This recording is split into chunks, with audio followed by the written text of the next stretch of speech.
ಇಲ್ಲಿ ಕೆಲಸ ಮಾಡೋ ಜನರಿಗೆ ಒಳ್ಳೆ ವೈಬ್ಸ್ ಬರ್ತಿರಲಿಲ್ಲ. ಈ ಸಿಂಹಗಳು ಬೆಂಕಿಗೆ ಹೆದರ್ತಿರ್ಲಿಲ್ಲ. ಆ ಮುಳ್ಳಿನ ಫೆನ್ಸ್ನ ಹಾರಿ ಒಳಗೆ ಬರ್ತಿದ್ವು. ಎರಡೂ ಒಂದೊಂದು ಬೇಟೆಗಳನ್ನ ಎಳ್ಕೊಂಡು ಕಾಡಿಗೆ ಹೋಗ್ತಾ ಇದ್ವು. ಇವು ಇಷ್ಟು ದಿನ ಬಂದಿಲ್ಲ ಅಂದರೆ ನೆಕ್ಸ್ಟ್ ಬಂದಾಗ ಎಷ್ಟು ಜನನ ಹಿಡ್ಕೊಂಡು ಹೋಗ್ತವೆ ಅನ್ನೋ ಭೀಕರ ಭಯದಿಂದ ಮಲಗ್ತಾ ಇದ್ವು. ಆ ಎಕ್ಸಾಕ್ಟ್ ಬುಲೆಟ್ ಆ ಸಿಂಹಕ್ಕೆ ಬೀಳದೆ ಆ ಗೇಟಿನ ಲಾಕಿಗೆ ಬಿದ್ದು ಆ ಗೇಟ್ ಓಪನ್ ಆಗಿ ಆ ಸಿಂಹ ಅಲ್ಲಿಂದ ಸಣ್ಣ ಪುಟ್ಟ ಇಂಜೂರಿಂದ ತಪ್ಪಿಸ್ಕೊಂಡೇ ಬಂತು. ಆವಾಗ ಪ್ಯಾಟರ್ಸನ್ಗೆ ಅರ್ಥ ಆಯಿತು, ಸಿಂಹನ ಇವ್ರು ಫಾಲೋ ಮಾಡ್ತಾ ಇಲ್ಲ, ಸಿಂಹನೇ ಇವ್ರನ್ನ ಫಾಲೋ ಮಾಡ್ತಾ ಇದೆ. ನಿಧಾನಕ್ಕೆ ಹೆಜ್ಜೆ ಇಡ್ತಾ ಆ ಮೇಕೆ ಹತ್ರ ಸಿಂಹ ಬಂದೇ ಬಿಡ್ತು. ಪ್ಯಾಟರ್ಸನ್ ಕೇರ್ಫುಲ್ ಆಗಿ ರೈಫಲ್ನ ಏಮ್ ಮಾಡಿ ಕಂಟಿನ್ಯೂಸ್ ಆಗಿ ಮಲ್ಟಿಪಲ್ ಬುಲೆಟ್ಸ್ನ ಆ ಸಿಂಹಕ್ಕೆ ಶೂಟ್ ಮಾಡಿದ್ರು. ಯಾಕಂದರೆ ಅವ್ರಿಗೆ ಕ್ಲಿಯರ್ ಶಾಟ್ ಇತ್ತು. 20 ಮೀಟರ್ ದೂರದಲ್ಲಿದ್ದಾಗ ಹಲವಾರು ಬಾರಿ ಶೂಟ್ ಮಾಡ್ತಾರೆ. ಬುಲೆಟ್ದಿಂದ ಆ ಸಿಂಹ ಜೋರಾಗಿ ಗರ್ಜಿಸೋಕೆ ಸ್ಟಾರ್ಟ್ ಮಾಡುತ್ತೆ. ಹಲೋ ಎಲ್ರಿಗೂ ನಮಸ್ಕಾರ, ನನ್ನ ಹೆಸರು ಅಜಯ್. ನನ್ನ ಹೆಸರು ಸ್ಮೃತಿ. ಇವತ್ತು ನಾವೊಂದು ವಿಶೇಷ ಸಂದರ್ಭನ ನಿಮ್ಮ ಜೊತೆಗೆ ನೀವು ಕೇಳಿರೋ ಒಂದು ವಿಡಿಯೋ ಮೂಲಕ ಆಚರಿಸೋಣ ಅಂದ್ಕೊಂಡಿದ್ದೀವಿ. ಹೌದು, ಇವತ್ತಿಗೆ ನಮ್ಮ ಚಾನಲ್ 1,000 ಸಬ್ಸ್ಕ್ರೈಬರ್ಸ್ನ ರೀಚ್ ಆಗಿದೆ.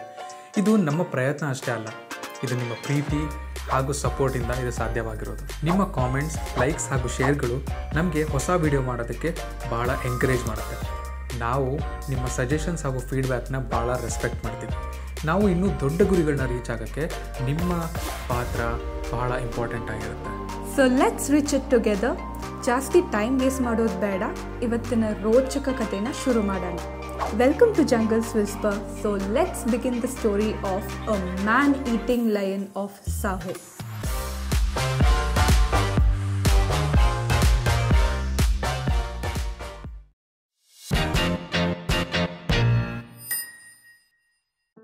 ಕೀನ್ಯಾ ಮತ್ತು ಉಗಾಂಡದ ಮಧ್ಯ ರೈಲ್ವೆ ಹಳಿನ ನಿರ್ಮಾಣ ಮಾಡೋಕ್ಕೆ ಸ್ಟಾರ್ಟ್ ಮಾಡೋ ಸಮಯ. ಇಲ್ಲಿ ಕೆಲಸ ಮಾಡೋ ಜನರಿಗೆ ಒಳ್ಳೆ ವೈಬ್ಸ್ ಬರ್ತಿರಲಿಲ್ಲ. ಯಾಕೋ ಏನೋ ಸರಿ ಇಲ್ಲ ಅಂತ ಅನಿಸ್ತಿತ್ತು.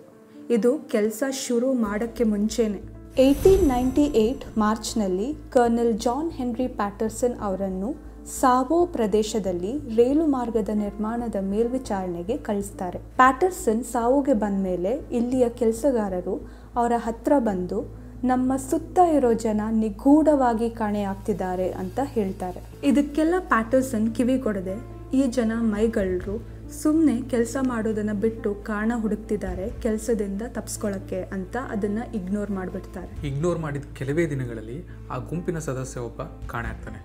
ಅವನ್ನ ಹುಡ್ಕೊಂಡು ಹೋದಾಗ ಅವ್ರಿಗೆ ಸಿಕ್ಕಿದ್ದು ಅರ್ಧ ತಿಂದು ಬಿಟ್ಟ ಅವನ ಕೈ ಮತ್ತು ಕಾಲಿನ ತುಂಡುಗಳು. ಪ್ಯಾಟರ್ಸನ್ ಈ ಜನರ ಸಾವಿಗೆ ಯಾರು ಮತ್ತು ಯಾಕೆ ಕಾರಣ ಆಗಿರ್ಬೋದು ಅಂತ ಯೋಚನೆ ಮಾಡೋಕ್ಕೆ ಸ್ಟಾರ್ಟ್ ಮಾಡ್ದ. ಪ್ಯಾಟರ್ಸನ್ ಈ ಜಾಗಕ್ಕೆ ಹೊಸದಾಗಿ ಬಂದಾಗ ಅಲ್ಲಿರೋ ವರ್ಕರ್ಸ್ ಅವನಿಗೆ ಹಿಂಟ್ ಕೊಡೋಕ್ಕೆ ಟ್ರೈ ಮಾಡಿದರು. ಆದರೆ ಅದನ್ನು ಪೂರ್ತಿಯಾಗಿ ಕೇಳಿಸ್ಕೊಳ್ಳದೆ ಅಲ್ಲೇ ಇಗ್ನೋರ್ ಮಾಡಿದ್ದ. ಈ ಸಾವಿಗೆ ಕಾರಣ ಆಗಿರೋದು 2 ದೈತ್ಯಾಕಾರದ ನರಭಕ್ಷಕ ಸಿಂಹಗಳು ಅಂತೇಳಿ ಕನ್ಫರ್ಮ್ ಆಗುತ್ತೆ. ಯಾಕಂದರೆ ಮೊದಲನೇದು ಆ ಕೊಂದಿರೋ ರೀತಿ, ಎರಡನೇದು ಕಣ್ಣಾರೆ ಕಂಡಿರೋ ಜನಗಳ ಮಾತುಗಳು, ಮೂರನೇದು ಆ ಸಿಂಹಗಳ ಹೆಜ್ಜೆ ಗುರುತು. ಅಲ್ಲಿಂದ ಜಾಸ್ತಿ ಟೈಮ್ ವೇಸ್ಟ್ ಮಾಡದೆ ಇಮಿಡಿಯೇಟಾಗಿ ಒಂದು ಹೊಸ ಟೀಮ್ನ ರೆಡಿ ಮಾಡಿ ಆ ಸಿಂಹಗಳನ್ನ ಪತ್ತೆ ಹಚ್ಚೋಕ್ಕೆ ಸ್ಟಾರ್ಟ್ ಮಾಡೇಬಿಟ್ರು. ಮಾಡುವಾಗ ಅವ್ರಿಗೆ ಮುಂಚೆನೇ ನಿಗೂಢವಾಗಿ ಕಾಣೆಯಾಗಿದ್ದ ಆ ಜನರ ಮೂಳೆಗಳು ಸಿಗೋಕ್ಕೆ ಸ್ಟಾರ್ಟ್ ಆಯಿತು. ಹೋಗ್ತಾ ಹೋಗ್ತಾ ಇನ್ನೂ ಎಷ್ಟೊಂದು ಜನ ಕಾಣೆ ಆಗ್ತಾ ಹೋದರು. ಅಲ್ಲಿಗೆ ಪ್ಯಾಟರ್ಸನ್ಗೆ ಭಾಳ ಕ್ಲಿಯರ್ ಆಗಿತ್ತು, ಈ 2 ನರಭಕ್ಷಕ ಸಿಂಹಗಳು ಕಣ್ಣಿಗೆ ಕಾಣಿಸ್ದಾಗೆ ಬಂದು ಅವರ ಕ್ಯಾಂಪಿಂದ ಈ ಜನರನ್ನ ರಾತ್ರಿ ಹೊತ್ತು ಯಾರಿಗೂ ಗೊತ್ತಿಲ್ಲದ ಹಾಗೆ ಎಳ್ಕೊಂಡು ಹೋಗ್ತಾ ಇದ್ವು ಅಂತ. ಈ ಸಿಂಹಗಳು ಕಾಡಿಗೆ ಎಳ್ಕೊಂಡು ಹೋಗಿ ಕೊಂದು ತಿನ್ನೋದನ್ನ ತಡೆಯೋಕ್ಕಂತಾನೆ ಕ್ಯಾಂಪ್ ಫೈರ್ಸ್ ಮತ್ತು ಮುಳ್ಳಿನ ಫೆನ್ಸ್ ಕಟ್ಟಕ್ಕೆ ಎಲ್ರಿಗೂ ಇನ್ಫಾರ್ಮ್ ಮಾಡ್ತಾನೆ. ಆದರೆ ಇದೆಲ್ಲ ಯಾವುದಕ್ಕೂ ಉಪಯೋಗ ಆಗಲ್ಲ ಅಂತ ತಿಳಿಯೋಕ್ಕೆ ಭಾಳ ಸಮಯ ತಗೊಳ್ಳಿಲ್ಲ. ಅವತ್ತಿನ ರಾತ್ರಿನೇ ಇನ್ನೂ ಹಲವಾರು ಜನ ಕಾಣೆಯಾಗಿದ್ರು. ಈ ಸಿಂಹಗಳು ಬೆಂಕಿಗೆ ಹೆದರ್ತಿರ್ಲಿಲ್ಲ. ಆ ಮುಳ್ಳಿನ ಫೆನ್ಸ್ನ ಹಾರಿ ಒಳಗೆ ಬರ್ತಿದ್ವು. ತನ್ನ ಬೇಟೆ ಸಿಕ್ಕ ನಂತರ ಆ ಮುಳ್ಳಿನ ಜಾಲಿಯಲ್ಲಿ ತನ್ನ ಬೇಟೆಯನ್ನು ಎಳ್ಕೊಂಡು ಹೋಗ್ತಿದ್ವು. ಸ್ಟಾರ್ಟಿಂಗಲ್ಲಿ ಪ್ಯಾಟರ್ಸನ್ ಮತ್ತು ಈ ಜನಗಳು ಏನು ಗಮನಿಸಿದ್ರು ಅಂದರೆ, ಒಂದು ಸರಿಗೆ ಒಂದು ಸಿಂಹ ಬಂದು ಒಂದು ಬೇಟೆನ ಎಳ್ಕೊಂಡು ಹೋಗ್ತಾ ಇತ್ತು. ಬರ್ತಾ ಬರ್ತಾ ಹೆಂಗಾಯಿತು ಅಂದರೆ, ಈ ಸಿಂಹಗಳಿಗೆ ಧೈರ್ಯ ಜಾಸ್ತಿಯಾಗಿ 2 ಸಿಂಹಗಳು ಒಟ್ಟಿಗೆ ಕ್ಯಾಂಪ್ ಸೈಟಿಗೆ ಬಂದು 2 ಒಂದೊಂದು ಬೇಟೆಗಳನ್ನ ಎಳ್ಕೊಂಡು ಕಾಡಿಗೆ ಹೋಗ್ತಾ ಇದ್ವು. ಸೊ ದ್ಯಾಟ್ ಒಂದು ಬೇಟೆನ ಹಂಚ್ಕೊಂಡು ತಿನ್ನೋ ಪರಿಸ್ಥಿತಿ ಬರಬಾರ್ದು ಅಂತನೋ ಏನೋ. ಪ್ಯಾಟರ್ಸನ್ ಈ ಸಿಂಹಗಳನ್ನು ಕೊಲ್ಲಲು ಅನೇಕ ನಿದ್ರೆಯಿಲ್ಲದ ರಾತ್ರಿಗಳನ್ನು ಕಳೀತಾರೆ. ಆದರೆ ಅವರ ಎಲ್ಲ ಪ್ರಯತ್ನಗಳು ವಿಫಲ ಆಗ್ತಾ ಹೋಗ್ತವೆ. ಇವರು ಹಲವಾರು ಟ್ರ್ಯಾಪ್ಸ್ನ ಮಾಡ್ತಿದ್ರು. ಅಂದರೆ ಸಿಂಹಗಳಿಗೆ ಕ್ಯಾಂಪ್ ಸೈಟ್ ಎಂಟರ್ ಆಗೋಕ್ಕೆ ಈಸಿ ಆಗೋ ಥರ ದಾರಿಗಳನ್ನು ಮಾಡಿ ಸುತ್ತ ಮುಳ್ಳಿನ ಪೊದೆಗಳನ್ನು ಹಾಕಿ ಗನ್ ಶಾಟ್ ಪೊಸಿಷನ್ ತಗೊಂಡು ನಿಂತಿದ್ರು. ಆದರೆ ಈ ಸಿಂಹಗಳು ಎಷ್ಟೋ ಮೈಲಿ ದೂರದಲ್ಲಿ ಬೇಟೆ ಆಡ್ಕೊಂಡು ಹೋಗ್ತಿದ್ವು. ಇವರು ಟ್ರ್ಯಾಪ್ ಹಾಕಿದ ಕಡೆ ಬರ್ತಾನೆ ಇರಲಿಲ್ಲ. ಆ್ಯಸ್ ಇಫ್ ಪ್ಯಾಟರ್ಸನ್ ಅವರ ಪ್ಲ್ಯಾನ್ನ ಮುಂಚೆನೇ ಕೇಳಿಸ್ಕೊಂಡಿರೋರ ಥರ. ಇಷ್ಟೆಲ್ಲ ಆಗ್ತಿದ್ರೂ ಎಷ್ಟೊಂದು ಬಾರಿ ಅದೃಷ್ಟದಿಂದ ಬದುಕುಳಿದಿರೋ ಸಂಗತಿಗಳು ಉಂಟಾಗಿದೆ. ಈ ಸಿಂಹಗಳು ಆ ಕ್ಯಾಂಪ್ ಸೈಟ್ಗೆ ಎಂಟ್ರಾಗಿ ಟೆಂಟ್ ಒಳಗಡೆ ಕೂಡ ಎಂಟ್ರಾಗಿ ಮನುಷ್ಯನ ಅಟ್ಯಾಕ್ ಮಾಡದೆ ಆ ಹಾಸಿಗೆಯನ್ನು ಹಿಡಿದು ಎಳ್ಕೊಂಡು ಹೋಗಿರೋ ಸಂಗತಿ ಕೂಡ ಉಂಟಾಗಿದೆ. ಹಾಗೂ ಒಂದು ಬಾರಿ ಈ ಅಕ್ಕಿ ಮೂಟೆನ ಹಿಡಿದು ಎಳ್ಕೊಂಡು ದಾರಿ ತುಂಬ ಅಕ್ಕಿನ ಸೋರ್ಸ್ಕೊತ ಹೋಗಿರೋದು ಉಂಟಾಗಿದೆ. ಇದು ಹಾಸ್ಯಾಸ್ಪದ ಅನ್ನಿಸ್ಬೋದು, ಆದರೆ ಜಸ್ಟ್ ಇಮ್ಯಾಜಿನ್ ಆ ಟೆಂಟ್ ಒಳಗಿರೋ ಮನುಷ್ಯನ ಭಯ ಎಷ್ಟು ಪೀಕಿಗೆ ಹೋಗಿರುತ್ತೆ ಅಂತೇಳಿ. ಈ ಹಾಸ್ಯನೇ ಅವನು ಬದುಕುಳಿದಿರೋದಕ್ಕೆ ಕಾರಣ ಕೂಡ. ಇದೆಲ್ಲ ನೋಡಿ ಕೇಳಿ ಒಂದಂತೂ ಅರ್ಥ ಆಯಿತು ಪ್ಯಾಟರ್ಸನ್ಗೆ, ಈ ಸಿಂಹಗಳು ಹೈಲಿ ಅನ್ಪ್ರಿಡಿಕ್ಟಬಲ್ ಅಂತ, ಅಂದರೆ ಅತ್ಯಂತ ಅನಿರೀಕ್ಷಿತ. ಅಂದರೆ ಇನ್ನೂ ಸಿಂಪಲ್ಲಾಗಿ ಹೇಳೋದಾದರೆ ಈ ಸಿಂಹಗಳು ಎಲ್ಲಿ ಬರ್ತವೆ ಏನು ಮಾಡ್ತವೆ ಅಂತ ಊಹಿಸ್ಕೊಳ್ಳೋದು ಬಹಳ ಕಷ್ಟ ಆಗಿತ್ತು. ಪ್ರತಿದಿನ ಎದ್ದರೆ ಎಲ್ಲೋ ಒಂದು ರ್ಯಾಂಡಮ್ ಪ್ಲೇಸಿಂದ ಜನ ಮಿಸ್ ಆಗ್ತಾಯಿದ್ರು. ಬರೀ ಕ್ಯಾಂಪಿನ ಕೊನೆ ಭಾಗದಲ್ಲಿರೋ ಜನನಷ್ಟೇ ಅಲ್ಲ, ಕ್ಯಾಂಪ್ನ ಮಧ್ಯದಲ್ಲಿ ಕೂಡ ಭಯ ಇಲ್ಲದೆ ಅಟ್ಯಾಕ್ ಮಾಡ್ತಾಯಿದ್ವು ಈ ಸಿಂಹಗಳು. ಕೆಲವು ದಿನ ಆದಮೇಲೆ ಅವು ಕಾಣಿಸ್ಕೊಳ್ಳೋದು ಕಮ್ಮಿ ಆಯಿತು, ಆದರೆ ಜನಕ್ಕೆ ಭಯ ಜಾಸ್ತಿ ಆಯಿತು. ಇವು ಇಷ್ಟು ದಿನ ಬಂದಿಲ್ಲ ಅಂದರೆ ನೆಕ್ಸ್ಟ್ ಬಂದಾಗ ಎಷ್ಟು ಜನನ ಹಿಡ್ಕೊಂಡು ಹೋಗ್ತವೆ ಅನ್ನೋ ಭೀಕರ ಭಯದಿಂದ ಮಲಗ್ತಾಯಿದ್ರು. ಮತ್ತು ಕೆಲವು ಕಾರ್ಮಿಕರು ಅಲ್ಲಿಂದ ಹೆಂಗೂ ಹೊರಟೋಗೋಕ್ಕೆ ಸ್ಟಾರ್ಟ್ ಮಾಡಿದ್ರು. ದಾಳಿಗಳು ಪ್ರಾರಂಭವಾಗಿ 8 ತಿಂಗಳ ನಂತರ ಪ್ಯಾಟರ್ಸನ್ ಅಂತಿಮವಾಗಿ ಈ ಸಿಂಹಗಳನ್ನು ಕೊನೆಗೊಳಿಸುವ ಸೀರಿಯಸ್ ಯೋಜನೆಯನ್ನು ರೂಪಿಸಿದರು. ಪಟ್ಟು ಬಿಡದ ಸಿಂಹಗಳ ಬೇಟೆಯು ರೈಲು ಮಾರ್ಗದ ನಿರ್ಮಾಣವನ್ನೇ ನಿಲ್ಲಿಸಲು ಕಾರಣವಾಯಿತು. ಸಿಂಹನ ಒಂದು ಕೇಜ್ಗೆ ತಾನಾಗೆ ಬರೋ ಥರ ಒಂದು ಟ್ರ್ಯಾಪ್ನ ಕ್ರಿಯೇಟ್ ಮಾಡಿದ್ರು. ಆ ಟ್ರ್ಯಾಪ್ನ ಇನ್ನೊಂದು ಬದಿಯಲ್ಲಿ ಪ್ಯಾಟರ್ಸನ್ನ ಟೀಮ್ ರೈಫಲ್ ಇಟ್ಕೊಂಡು ಸೆಕ್ಯೂರ್ ಪ್ಲೇಸಲ್ಲಿ ನಿಂತ್ಕೊಂಡಿದ್ರು. ನೆಕ್ಸ್ಟ್ ನೈಟೇ ಆ ಸಿಂಹ ಆ ಕೇಜ್ಗೆ ಎಂಟ್ರಾಯಿತು. ಅವ್ರು ಅಂದ್ಕೊಂಡಂಗೆ ಆ ಸಿಂಹ ಆ ಕೇಜಲ್ಲಿ ಲಾಕ್ ಕೂಡ ಆಯಿತು. ಆದರೆ ಅವ್ರದ್ದು ಕಂಪ್ಲೀಟ್ ಪ್ಲ್ಯಾನ್ ವರ್ಕೌಟ್ ಆಗಲಿಲ್ಲ. ಯಾಕಂದರೆ ಸಿಂಹ ಒಳಗೆ ಎಂಟ್ರಾದ ತಕ್ಷಣವೇ ಆ ಕೇಜ್ ಗೇಟ್ ಲಾಕ್ ಆಯಿತು. ಆದರೆ ಈ ರೈಫಲ್ ಇಟ್ಕೊಂಡು ನಿಂತಿರೋ ಜನ ಅಷ್ಟು ಹತ್ತಿರದಲ್ಲಿದ್ರೂ ಆ ಎಕ್ಸಾಕ್ಟ್ ಬುಲೆಟ್ ಆ ಸಿಂಹಕ್ಕೆ ಬೀಳದೆ ಆ ಗೇಟಿನ ಲಾಕಿಗೆ ಬಿದ್ದು ಆ ಗೇಟ್ ಓಪನ್ ಆಗಿ ಆ ಸಿಂಹ ಅಲ್ಲಿಂದ ಸಣ್ಣ ಪುಟ್ಟ ಇಂಜೂರಿಂದ ತಪ್ಪಿಸ್ಕೊಂಡೇ ಬಂತು. ಪ್ಯಾಟರ್ಸನ್ ತಲೆ ಕೆಟ್ಟೋಯ್ತು. ಇಂಥ ಕ್ಲೋಸ್ ರೇಂಜ್ ಶೂಟ್ನ ಮಿಸ್ ಮಾಡಿದ ಅವ್ರ ಟೀಮ್ಗೆ ಭಾಳ ಕೋಪ ತೋರಿಸಿದ್ರು. ಮತ್ತೆ ಕಂಟಿನ್ಯೂಸ್ ಆಗಿ ಟ್ರ್ಯಾಕಿಂಗ್ ಮುಂದುವರಿಸಿದ್ರು. 2 ದಿನ ಆದರೂ ಸಿಂಹ ಎಲ್ಲೂ ಸಿಗಲೇ ಇಲ್ಲ. ಮರುದಿನ ಬೆಳಗ್ಗೆ ಒಬ್ಬ ಕೆಲಸಗಾರರು ಓಡಿ ಬಂದು ಪ್ಯಾಟರ್ಸನ್ಗೆ ಹೇಳ್ತಾರೆ, ಆ ಸಿಂಹ ನದಿ ಹತ್ರ ಒಂದು ಕತ್ತೆನ ಬೇಟೆ ಆಡಿದೆ ಅಂತ. ಪ್ಯಾಟರ್ಸನ್ ರೈಫಲ್ನ ಹಿಡ್ಕೊಂಡು ಆತುರದಿಂದ ಸಿಂಹ ಇದ್ದ ಜಾಗಕ್ಕೆ ಬರ್ತಾನೆ. ಆ ಸಿಂಹನ ಹಿಂಬಾಲಿಸೋಕೆ ಕೂಡ ಸ್ಟಾರ್ಟ್ ಮಾಡ್ತಾರೆ. ಹಿಂಬಾಲಿಸುವಾಗ ಈ ಸಿಂಹ ಆ ಸದ್ದನ್ನು ಕೇಳಿ ದಟ್ಟವಾದ ಪೊದೆ ಒಳಗಡೆ ಕಣ್ಮರೆ ಆಗಿಬಿಡುತ್ತೆ. ಪ್ಯಾಟರ್ಸನ್ ತನ್ನ ಟೀಮ್ನ ಆ ಪೊದೆಗಳ ಸುತ್ತ ನಿಲ್ಲೋಕೆ ಹೇಳ್ತಾನೆ. ನಿಂತು ಜೋರಾಗಿ ಸೌಂಡ್ ಮಾಡೋಕ್ಕೆ ಹೇಳ್ತಾನೆ. ಆ ಶಬ್ದಕ್ಕೆ ಹೆದರಿ ಆ ಸಿಂಹ ಹೊರಗೆ ಬರುತ್ತೆ ಅಂತ, ಬಂದಾಗ ಶೂಟ್ ಮಾಡ್ಬೋದು ಅಂತೇಳಿ. ಆ ಸೌಂಡಿಗೆ ಸಿಂಹ ಹೊರಗೆ ಬರುತ್ತೆ. ಪ್ಯಾಟರ್ಸನ್ಗೆ ಮುಖಾಮುಖಿ ಆಗುತ್ತೆ. ಅದೇ ಸಮಯಕ್ಕೆ ಪ್ಯಾಟರ್ಸನ್ ಶೂಟ್ ಮಾಡ್ತಾನೆ. ಆದರೆ ಅದೃಷ್ಟವಶನೋ ದುರಾದೃಷ್ಟವಶನೋ ಅದು ಮಿಸ್ಫೈರ್ ಆಗಿಬಿಡುತ್ತೆ. ಆ ಶಬ್ದಕ್ಕೆ ಆ ಸಿಂಹ ಅಲ್ಲಿಂದ ಓಡೋಗ್ಬಿಡುತ್ತೆ. ಹೆಂಗಾದರೂ ಮಾಡಿ ಈ ಸಿಂಹನ ಸಾಯಿಸಲೇಬೇಕು ಅಂತ ಪಟ್ಟು ಬಿದ್ದ ಪ್ಯಾಟರ್ಸನ್ ಆ ಕತ್ತೆ ಸದ್ದು ಬಿದ್ದ ಜಾಗಕ್ಕೆ ಬಂದರು. ಈ ಸಿಂಹ ಅಲ್ಲಿ ವಾಪಸ್ ಬಂದೇ ಬರುತ್ತೆ ಅಂತೇಳಿ ಅವ್ರಿಗೆ ಗೊತ್ತಿತ್ತು. ಯಾಕಂದರೆ ಈ ಕತ್ತೆಯ ಮಾಂಸಖಂಡಗಳು ಇನ್ನೂ ಹಾಗೇ ಇದ್ವು. ಅಲ್ಲೇ ಹತ್ತಿರದಲ್ಲಿದ್ದ ಒಂದು ಮರದ ಮೇಲೆ ಹತ್ತಿ ಕೂತ್ಕೊಂಡ್ರು. ರಾತ್ರಿಯೆಲ್ಲ ಇಲ್ಲೇ ಕಳಿಬೇಕು ಅಂತೇಳಿ ಪ್ಲ್ಯಾನ್ ಮಾಡಿದರು. ರಾತ್ರಿ ಬಹಳ ನಿಶಬ್ದವಾಗಿತ್ತು, ಭಾಳ ಪೀಸ್ಫುಲ್ಲಾಗಿ ಕೂಡ ಇತ್ತು. ಆಗ ಪೊದೆಗಳು ಅಲ್ಲಾಡೋಕೆ ಸ್ಟಾರ್ಟ್ ಆಯಿತು. ಸಿಂಹದ ನೆರಳು ಕೂಡ ಕಾಣ್ತು. ಈ ಸಿಂಹ ನಿಧಾನಕ್ಕೆ ಕತ್ತೆ ಹತ್ರ ಹೋಗದೆ ಪ್ಯಾಟರ್ಸನ್ ಇದ್ದ ಮರದ ಬುಡದ ಹತ್ರ ಬಂದು ಚಾರ್ಜ್ ಮಾಡೋಕ್ಕೆ ಸ್ಟಾರ್ಟ್ ಮಾಡ್ತು. ಆವಾಗ ಪ್ಯಾಟರ್ಸನ್ಗೆ ಅರ್ಥ ಆಯಿತು, ಸಿಂಹನ ಇವ್ರು ಫಾಲೋ ಮಾಡ್ತಾ ಇಲ್ಲ, ಸಿಂಹನೇ ಇವ್ರನ್ನ ಫಾಲೋ ಮಾಡ್ತಾ ಇದೆ ಅಂತ. ನೋಡ್ತಾ ನೋಡ್ತಾ ಪ್ಯಾಟರ್ಸನ್ ಶೂಟ್ ಮಾಡೋಕ್ಕೆ ಸ್ಟಾರ್ಟ್ ಮಾಡೇಬಿಟ್ರು. ಅಲ್ಲಿಂದ ಗರ್ಜಿಸುತ್ತಾ ಸಿಂಹ ತಪ್ಪಿಸ್ಕೊಳ್ಳೋಕೆ ಟ್ರೈ ಮಾಡ್ತು. ಅಷ್ಟೊತ್ತಿಗಾಗಲೇ ಬಹಳಷ್ಟು ಬುಲೆಟ್ಗಳು ಹೊರಗೆ ಬಂದಿದ್ವು. ಆದರೆ ಸಿಂಹ ಅಲ್ಲಿಂದ ತಪ್ಪಿಸ್ಕೊಂತು. ಆದರೆ ಈ ಬಾರಿ ನಮ್ಮ ಪ್ಯಾಟರ್ಸನ್ಗೆ ಭಾಳ ಕಾನ್ಫಿಡೆನ್ಸ್ ಇತ್ತು.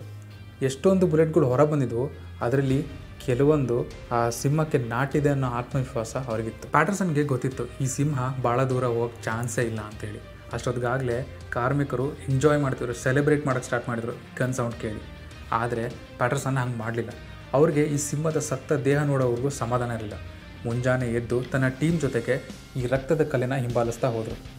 ಆ ಜಾಗದಿಂದ 30 ಮೀಟ್ರಲ್ಲಿ ಆ ಸತ್ತ ದೇಹ, ಸಿಂಹದ ಸತ್ತ ದೇಹ ಅವರಿಗೆ ಸಿಗುತ್ತೆ. ಅದರ ಚರ್ಮದ ತುಂಬ ಗಾಯಗಳಾಗಿದ್ವು. ಎಷ್ಟೊಂದು ಗಾಯಗಳು ಪ್ಯಾಟರ್ಸನ್ ನಿರ್ಮಿಸಿದ ಆ ಮುಳ್ಳಿನ ಫೆನ್ಸ್ನ ದಾಟಿ ಹೋಗುವಾಗ ಆಗಿರುವ ಗಾಯಗಳು ಅಂತ ಅನಿಸಿದ್ವು. ಈ ಸಿಂಹ ಬರೋಬ್ಬರಿ 9 ಅಡಿ 8 ಇಂಚು ಉದ್ದ ಇತ್ತು. ಕ್ಯಾಂಪಲ್ಲಿ ಹರ್ಷೋದ್ಗಾರ, ಫುಲ್ ಸೆಲೆಬ್ರೇಷನ್. ಅವತ್ತು ಖುಷಿಯಲ್ಲಿ ಯಾರೂ ರೈಲ್ವೆ ಕೆಲಸನೇ ಮಾಡಿರಲಿಲ್ಲ. ಕೆಲವು ದಿನಗಳು ಕಳೆದವು. ಇನ್ನೊಂದು ಸಿಂಹ ಯಾವುದೇ ಬೇಟೆನೂ ಆಡಲಿಲ್ಲ. ತನ್ನ ಪಾರ್ಟ್ನರ್ಗೋಸ್ಕರ ಕಾಯ್ತಾ ಇತ್ತು ಅನಿಸುತ್ತೆ. ಸ್ವಲ್ಪ ದಿನ ಆದಮೇಲೆ ರೈಲ್ ರೋಡ್ ಇನ್ಸ್ಪೆಕ್ಟರ್ ಈ ಸಿಂಹನ ಭಾಳ ಹತ್ತಿರದಿಂದ ನೋಡ್ತಾರೆ.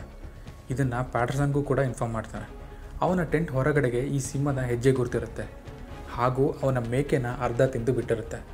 ಪ್ಯಾಟರ್ಸನ್ ಅಲ್ಲೇ ಹತ್ತಿರದಲ್ಲಿ ಈ ಸಿಂಹನ ಕೊಲ್ಲೋಕ್ಕೋಸ್ಕರ ಇನ್ನೊಂದು ಮೇಕೆನ ಕಟ್ತಾನೆ. ಆದರೆ ರಾತ್ರಿ ಹೊತ್ತು ಯಾರಿಗೂ ಕಾಣದೇ ಇರೋ ಹಾಗೆ ಈ ಎರಡನೇ ಸಿಂಹ ಆ ಮೇಕೆನ ಕೂಡ ತಿಂದ್ಬಿಡುತ್ತೆ. ಮರುದಿನ ಇಮಿಡಿಯೇಟ್ ಆಗಿ ಆ ಮೇಕೆ ತಿಂದ್ಬಿಟ್ಟಿರೋ ಜಾಗದಲ್ಲಿ ಒಂದು ಸಣ್ಣ ಟವರ್ನ ನಿರ್ಮಿಸಿದ್ರು. ರಾತ್ರಿ ಈ ಸಿಂಹ ಬಂದರೆ ಮೇಲಿಂದ ಶೂಟ್ ಮಾಡ್ಬೋದು ಅಂತ. ರಾತ್ರಿ ಕತ್ಲಿದ್ರು ಆ ಟವರ್ ಮೇಲಿಂದ ಕ್ಲಿಯರ್ ವ್ಯೂ ಇತ್ತು ಸಿಂಹನ ಶೂಟ್ ಮಾಡೋಕ್ಕೆ. ನಿಧಾನಕ್ಕೆ ಹೆಜ್ಜೆ ಇಡ್ತಾ ಆ ಮೇಕೆ ಹತ್ರ ಸಿಂಹ ಬಂದೇ ಬಿಡ್ತು. ಪ್ಯಾಟರ್ಸನ್ ಕೇರ್ಫುಲ್ ಆಗಿ ರೈಫಲ್ನ ಏಮ್ ಮಾಡಿ ಕಂಟಿನ್ಯೂಸ್ ಆಗಿ ಮಲ್ಟಿಪಲ್ ಬುಲೆಟ್ಸ್ನ ಆ ಸಿಂಹಕ್ಕೆ ಶೂಟ್ ಮಾಡಿದ್ರು. ಆದರೆ ಆ ಸಿಂಹ ಅಲ್ಲಿಂದ ಹೆಂಗೋ ಎಸ್ಕೇಪ್ ಆಗಿ ಹೋಯಿತು. ಬೆಳಗ್ಗೆ ಎದ್ದು ಆ ಬ್ಲಡ್ ಮಾರ್ಕ್ನ ಟ್ರೇಸ್ ಮಾಡಿದ್ರೆ ಹತ್ತಿರದಲ್ಲಿ ಎಲ್ಲೂ ಆ ಸಿಂಹ ಸಿಗಲೇ ಇಲ್ಲ. 10 ದಿನ ಆದ್ರೂ ಯಾವುದೇ ಕೆಟ್ಟ ಘಟನೆ ನಡೀಲಿಲ್ಲ. ಈ ಕಾರ್ಮಿಕರೆಲ್ಲ ಭಾಳ ಖುಷಿಯಿಂದ ಈ ಸಿಂಹ ಸತ್ತಿದೆ ಅಂತೇಳಿ ಅವ್ರ ಕೆಲಸನ ನಾರ್ಮಲ್ ಆಗಿ ಮಾಡೋಕ್ಕೆ ಸ್ಟಾರ್ಟ್ ಮಾಡಿದ್ರು. ಆದರೆ ದುರಾದೃಷ್ಟವಶ ಆ ಸಿಂಹ ಇನ್ನೂ ಸತ್ತಿರಲಿಲ್ಲ. ಡಿಸೆಂಬರ್ 27ರ ರಾತ್ರಿ ಜೋರಾಗಿ ಕಿರ್ಚಾಡೋ ಸೌಂಡ್ ಕೇಳುತ್ತೆ. ಅದನ್ನು ಕ್ಯಾಂಪ್ ಸೈಟಿಂದ. ಪೀಟರ್ಸನ್ಗೆ ಅರ್ಥ ಆಗುತ್ತೆ ಇದು ಆ ಗಾಯಗೊಂಡಿರೋ ಸಿಂಹ ಅಟ್ಯಾಕ್ ಮಾಡೋಕ್ಕೆ ಟ್ರೈ ಮಾಡ್ತಿರೋದು ಅಂತೇಳಿ. ಆದರೆ ಅವನು ಆ ಜಾಗದಿಂದ ಸ್ವಲ್ಪ ದೂರ ಇದ್ದ ಕಾರಣ ನಿಂತ ಜಾಗದಲ್ಲೇ ಗನ್ ತಗೊಂಡು ಗಾಳಿಯಲ್ಲಿ ಗನ್ ಫೈರ್ ಮಾಡ್ತಾನೆ. ಈ ಸೌಂಡ್ ಕೇಳಿ ಆ ಸಿಂಹ ಓಡೋಗುತ್ತೆ. ಆದರೆ ಅಷ್ಟೊತ್ತಿಗಾಗಲೇ ಜನರ ಭಯ ಮುಗಿಲು ಮುಟ್ಟಿತ್ತು. ಪ್ಯಾಟರ್ಸನ್ ಮತ್ತು ಅಲ್ಲಿಯ ಜನಕ್ಕೆ ಇದೇನಿದು ಕೊನೆಗಾಣದ ಹತ್ಯಾಕಾಂಡ ಆಗಿದೆ ಅಂತ ಭಾಳ ಬೇಸರಗೊಂಡ್ರು. ಪ್ಯಾಟರ್ಸನ್ ಅವನಿಗೆ ಹೆಲ್ಪ್ ಮಾಡೋಕ್ಕೆ ಒಬ್ಬ ಟೀಮ್ ಮೆಂಬರ್ನ ಕರ್ಕೊಂಡು ಕಿರ್ಚಾಟ ಕೇಳಿದ ಜಾಗದ ಹತ್ತಿರದಲ್ಲಿರೋ ಒಂದು ಮರ ಹತ್ತಿರ ಕುತ್ಕೋತಾರೆ. ಅವತ್ತು ಚಂದ್ರನ ಬೆಳಕು ಬಹಳ ಪ್ರಕಾಶಮಾನವಾಗಿತ್ತು. ಪ್ಯಾಟರ್ಸನ್ ನೋಡ್ತಾ ನೋಡ್ತಾ ನಿದ್ದೆಗೆ ಜಾರ್ಬಿಡ್ತಾರೆ. ಅವನ ಜೊತೆಗಿದ್ದ ಒಬ್ಬ ಕೆಲಸಗಾರ ದೂರದಲ್ಲಿ ಎಲ್ಲೋ ಹುಲ್ಲುಗಳ ಮಧ್ಯ ಒಂದು ಸಿಂಹ ತೆಗೆದುಕೊಂಡು ಅವ್ರ ಹತ್ರ ಬರ್ತಿರೋದನ್ನು ನೋಡಿ ಗಾಬರಿ ಆಗಿಬಿಡ್ತಾನೆ. ಬೇಗ ಬೇಗ ಪ್ಯಾಟರ್ಸನ್ನ ಎಬ್ಬಿಸ್ತಾನೆ. ಪ್ಯಾಟರ್ಸನ್ ಗಾಬರಿಯಿಂದ ಏನೋ ಎದ್ದೇಳ್ತಾರೆ. ಆದರೆ ಅವರಿಗೆ ಎದ್ಮೇಲೆ ಭಯ ಆಗಲಿಲ್ಲ. ಯಾಕಂದರೆ ಅವ್ರಿಗೆ ಕ್ಲಿಯರ್ ಶಾಟ್ ಇತ್ತು. 20 ಮೀಟರ್ ದೂರದಲ್ಲಿದ್ದಾಗ ಹಲವಾರು ಬಾರಿ ಶೂಟ್ ಮಾಡ್ತಾರೆ. ಬುಲೆಟ್ದಿಂದ ಆ ಸಿಂಹ ಜೋರಾಗಿ ಗರ್ಜಿಸೋಕೆ ಸ್ಟಾರ್ಟ್ ಮಾಡುತ್ತೆ. ಈ ಸಿಂಹದ ಬಲ ನೋಡಿ. ಅಷ್ಟು ಬುಲೆಟ್ ಫೈರ್ ಆದರೂ ಕೂಡ ಅದು ತಪ್ಪಿಸ್ಕೊಳ್ಳೋದ್ರಲ್ಲಿ ಯಶಸ್ವಿಯಾಯಿತು. ಇದರ ಅರ್ಥ ಬುಲೆಟ್ ಮಿಸ್ಫೈರ್ ಆಯಿತು ಅಂತೇನಲ್ಲ. ಬುಲೆಟ್ ದೇಹ ಸೇರಿದ್ರೂ ಅದು ತಡ್ಕೊಳ್ಳೋ ಶಕ್ತಿ ಆ ಸಿಂಹಗಳಿಗೆ ಭಾಳ ಇತ್ತು ಅಂತ. ಆದರೆ ಈ ಬಾರಿ ಪ್ಯಾಟರ್ಸನ್ಗೆ ಬಹಳನೇ ಆತ್ಮವಿಶ್ವಾಸ ಇತ್ತು. ಯಾಕಂದರೆ ಆ ಶೂಟೌಟ್ ಆಗಿದ್ದ ಜಾಗದಲ್ಲಿ ಬಹಳನೇ ರಕ್ತ ಹೊರಬಿದ್ದಿತ್ತು. ಬೆಳಗ್ಗೆ ಎದ್ದು ಆ ರಕ್ತದ ಕಲೆನ ಹಿಂಬಾಲಿಸ್ತಾ ಹೋದಾಗ ಅವರಿಗೆ ಆ ಸಿಂಹ ಸಿಗುತ್ತೆ. ಆಶ್ಚರ್ಯಕರ ಸಂಗತಿ ಏನು ಅಂತಂದರೆ ಆ ಸಿಂಹ ಇನ್ನೂ ಸತ್ತೇ ಇರೋದಿಲ್ಲ. ಆದರೆ ನೋವಿನಿಂದ ನರಳ್ತಾ ಇರುತ್ತೆ. ಆ ನೋವಿನಲ್ಲೂ ತನ್ನ ಕೈಗಳನ್ನ ಅಗಲ ಮಾಡಿ ನನ್ನಿಂದ ದೂರ ಇರಿ, ಇಲ್ಲಿಂದ ಹೊರಟೋಗಿ ಅಂತ ಕಣ್ಣಲ್ಲೇ ಹೇಳ್ತಾ ಇತ್ತು. ಪ್ಯಾಟರ್ಸನ್ ನಿಧಾನವಾಗಿ ರೈಫಲ್ನ ಎತ್ಕೊಂಡು ಶೂಟ್ ಮಾಡೋಕ್ಕೆ ಸ್ಟಾರ್ಟ್ ಮಾಡ್ತಾರೆ. ಆ ನೋವಿನಲ್ಲೂ ಕೂಡ ಈ ಸಿಂಹ ಎದ್ದು ಚಾರ್ಜ್ ಮಾಡೋಕ್ಕೆ ಸ್ಟಾರ್ಟ್ ಮಾಡುತ್ತೆ. ಪ್ಯಾಟರ್ಸನ್ ಹಿಂದೆ ತಿರುಗಿ ನೋಡ್ತಾರೆ, ಹಿಂದೆ ಯಾರೂ ಇರೋದಿಲ್ಲ. ಆದರೆ ಹೆದರದೆ ಮತ್ತೆ ಶೂಟ್ ಮಾಡೋಕ್ಕೆ ಕಂಟಿನ್ಯೂ ಮಾಡ್ತಾರೆ. ಈ ಬ್ಯಾಟಲ್ ಹೆಂಗಿತ್ತು ಅಂತಂದರೆ ಈ ಸಿಂಹ ಸಾಯೋದು ಬಿಡಿ ಸೋಲಕ್ಕೂ ರೆಡಿ ಇರಲಿಲ್ಲ. ಮತ್ತೆ ಮತ್ತೆ ಚಾರ್ಜ್ ಮಾಡ್ತಾನೆ ಇತ್ತು. ಪ್ಯಾಟರ್ಸನ್ ಒಂದು ಹೆಜ್ಜೆ ಹಿಂದೆ ಹೋಗಿ ಒಂದು ಮರದ ಹಿಂದೆ ಹೋಗಿ ಇನ್ನೊಂದು ಗನ್ ತೊಗೊಂಡು ಅವರ ಫೈನಲ್ ಶೂಟೌಟ್ನ ಮಾಡ್ತಾರೆ. ಆ ಫೈನಲ್ ಶೂಟೌಟಲ್ಲಿ ಸಿಂಹ ಕೊಲ್ಯಾಪ್ಸ್ ಆಗುತ್ತೆ. ಈ ಸಿಂಹ ತನ್ನ ಕೊನೆ ಉಸಿರು ಬಿಡುವವರೆಗೂ ಹೋರಾಡ್ತಿತ್ತು. ಅದು ಸಾಯುವಷ್ಟರಲ್ಲಿ 6 ಬುಲೆಟ್ ಅದರ ದೇಹಕ್ಕೆ ಆಳವಾಗಿ ನಾಟಿದ್ವು. ಅದು ಬರೋಬ್ಬರಿ 9 ಅಡಿ 6 ಇಂಚು ಉದ್ದ ಇತ್ತು. 2 ಸಿಂಹಗಳು ಸತ್ತಿರೋ ವಿಷಯ ಕೇಳಿ ಕೆಲಸಗಾರರ ಹರ್ಷೋದ್ಗಾರ ಮುಗಿಲು ಮುಟ್ಟಿತ್ತು. ಈ 2 ಸಿಂಹಗಳು ಕನಿಷ್ಠ 135 ಮಾನವನ ಸಾವು ನೋವುಗಳಿಗೆ ಕಾರಣ ಆಗಿವೆ ಅಂತೇಳಿ ಪ್ಯಾಟರ್ಸನ್ ಹೇಳಿದ್ದಾರೆ. ಆದರೆ ನಿರ್ಮಾಣದಲ್ಲಿ ತೊಡಗಿರುವ ಅನೇಕ ಜನರು ಒಂದೂ ಕುರುಹು ಇಲ್ಲದೆ ಕಣ್ಮರೆಯಾಗಿರುವ ಸಂಖ್ಯೆಗಳು ಹೆಚ್ಚಿರ್ಬೋದು ಅಂತ ಅವರು ಹೇಳ್ತಾರೆ. ನೀವು ಇಲ್ಲಿವರೆಗೂ ನೋಡಿದ್ದೀರಾ ಅಂದರೆ ನಿಮಗೆ ಈ ಕತೆ ಇಷ್ಟ ಆಯಿತು ಅಂತ ಅನ್ಕೋತೀವಿ. ಇಷ್ಟ ಆದರೆ ಲೈಕ್ ಹಾಗೂ ಸಬ್ಸ್ಕ್ರೈಬ್ ಮಾಡೋದನ್ನು ಮರಿಬೇಡಿ. ಎಷ್ಟೊಂದು ಜನ ವೀಡಿಯೋಸ್ ನೋಡ್ತಾರೆ ಬಟ್ ಸಬ್ಸ್ಕ್ರೈಬ್ ಮಾಡಲ್ಲ. ನಿಮಗಿದು ಫ್ರೀ, ಬಟ್ ನಮಗೆ ಇದು ಬಹಳ ಮೋಟಿವೇಟ್ ಮಾಡುತ್ತೆ. ಮುಂದಿನ ವೀಡಿಯೋಸ್ದಲ್ಲಿ ಸಿಗೋಣ. Until then take care, see you.